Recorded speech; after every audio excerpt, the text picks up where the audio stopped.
아니 테러 활동 금지하겠다, 국가분열 금지하겠다, 나라 밖에서 범죄 저지른 사람을 나라 안으로 데려오겠다. 이게 왜 문제지? 홍콩 사람들이 홍콩을 대이탈하고 있다는데 뭐가 그렇게 문제인 거야? 그래서 오늘 떠나볼 여행지는 홍콩이야.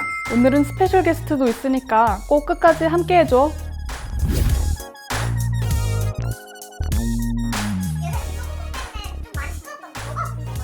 중국이 5월 22일 한 법안을 발의했고 그게 이번 달 1일 시행됐어. 홍콩 국가보안법이란 건데 크게 두 축으로 나눠져. 한 축은 외세와의 결탁, 국가분열, 테러 행위 등을 처벌한다는 건데 또 다른 축은 이걸 집행할 한 보안기구를 설치한다는 거야. 이를 근거로 중국 중앙정부 차원의 홍콩 보안기구가 생기는 거야. 이름하여 홍콩 국가안보처지. 중국 중앙정부가 홍콩의 안보에 개입을 할 수 있는 권한이 생긴 거지. 근데 이 법은 굉장히 강력해서 법 위반자는 최고 종신형까지 이를 수 있어. 이 법은 2003년에도 추진하려고 했거든? 근데 그때에도 50만 명의 시민들이 길거리로 나와서 결국 법안은 취소됐어.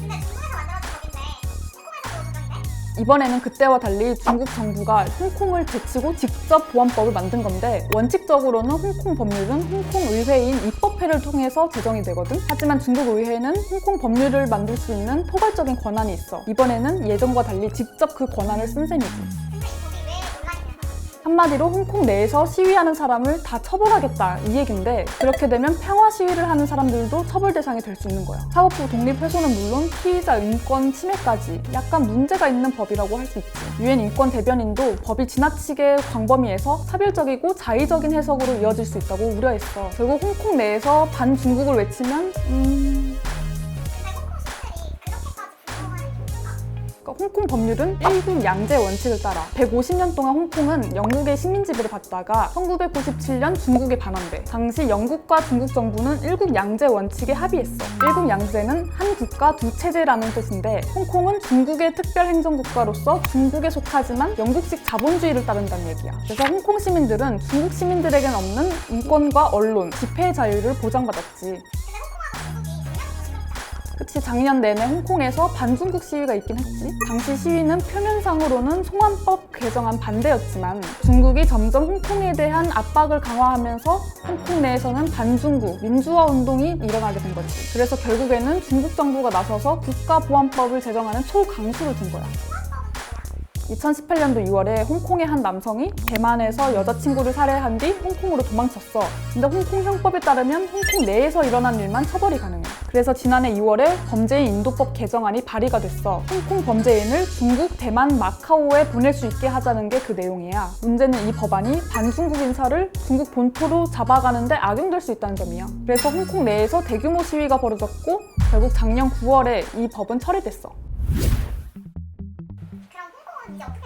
원래 홍콩은 인구 700만 명의 작은 도시야. 홍콩 여행하면 떠오르는 이미지 있잖아. 높은 빌딩, 멋있는 사람들, 영어 잘 통하고 뭐 이런 것들 있잖아. 홍콩은 아시아의 진주로 불리는 세계적인 금융 중심지야. 미국은 자체적으로 법을 만들어서 뭐 홍콩을 중국 본토랑 다르게 무역, 투자, 비자 등 특별 우대하면서 지원하기도 했어. 근데 미국이 이번 중국 행동에 반발하면서 이 특별 지위를 박탈하겠다고 한 거야. 이렇게 되면 홍콩에 있는 다국적 기업들이 홍콩에 있을 이유가 없는 거지.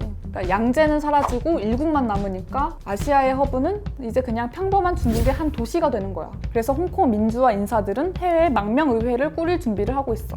다른 나라들의 반응은 어때?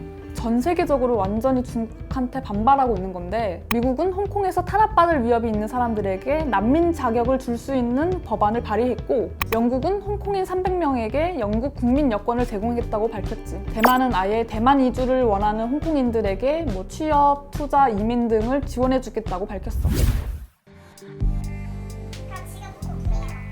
1일이 되자마자 조슈아 웡 등 민주화 인사들의 책은 아예 판매가 금지됐고 지금 홍콩 시민들은 무서워서 언론 인터뷰조차 꺼리고 있대. 뭐 2003년 국가안전법 반대 시위, 2012년 국민교육 반대 시위, 2014년 우산혁명, 2016년 어묵혁명 등등등 홍콩 내 민주화 운동은 계속해서 성장하는데 중국은 계속해서 시대에 역행하고 있으니까 참 갑갑하지. 근데 사실 홍콩의 민주화 시위는 한국의 민주화 시위와 비슷한 점이 참 많아. 학생 운동에서 시작했다는 점이 가장 크고 지난해 홍콩 시위에서는 5.18 민주화 운동을 상징하는 임을 위한 행진곡이 울려 퍼지기도 했어. 조슈아 웡은 한국의 촛불 시위에서 영향을 많이 받았다고 직접 말하기도 했고 네이선 로는 한국 시민들에게 이런 말을 전하기도 했어. And I know that the fruit of democracy in Korea is hard-earned. People sacrificed a lot. People committed to the democratic movement. I think the result of democracy should be treasured by a collective effort. The battle in Hong Kong is the clash between authoritarianism and democratic values. And the best thing we could do is to restrict the revival of authoritarianism. And Hong Kong is a very important place to combat that rising narrative, authoritarianism. I hope you could stand solidarity with Hong Kong people and with our struggle and support our democratization.